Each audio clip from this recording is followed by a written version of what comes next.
Hello बच्चों, चलिए प्रश्न पढ़ते हैं। प्रश्न ये कि हीलियम एवं ऑक्सीजन के समान द्रव्यमानों को 25 डिग्री सेल्सियस पर एक बर्तन में मिलाते हैं। गैसों के मिश्रण में ऑक्सीजन के द्वारा उत्पन्न कुल दाब का अंश होता है। तो सबसे पहले बात करें अगर इस प्रश्न में मुख्य अवधारणा की, देखो क्या होगी मुख्य अवधारणा जो इस प्रश्न में होगी वो होगी गैसों का आंशिक दाब। आंशिक दाब, तो देखो किसी भी गैस का अगर अपने को आंशिक दाब निकालना है कि लेट से कोई ए गैस है, तो अगर ए का अपने को आंशिक दाब निकालना है तो वो कैसे निकालेंगे, ए की मोल बिन इंटू कुल दाब। तो इसका मतलब अगर अपने को आंशिक दाब निकालना है तो अपने को मोल बिन जो है वो पता होनी चाहिए। मोल बिन के लिए मोलों की संख्या पता होनी चाहिए। तो देखो सबसे पहले अपने को अगर ऑक्सीजन के मोल भी निकालना है तो ऑक्सीजन के नंबर ऑफ मोल्स पता होने चाहिए।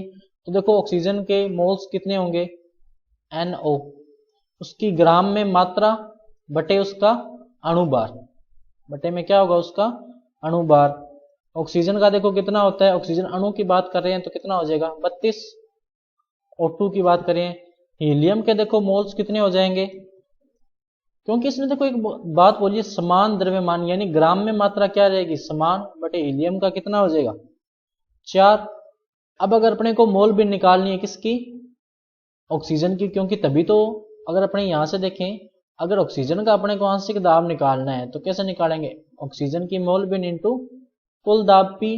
तो ऑक्सीजन की मोल बिन देखो कैसे आएगी कि ऑक्सीजन के मोलों की संख्या NO2 बटे कुल मोलों की संख्या, कैसे NHE प्लस NO2।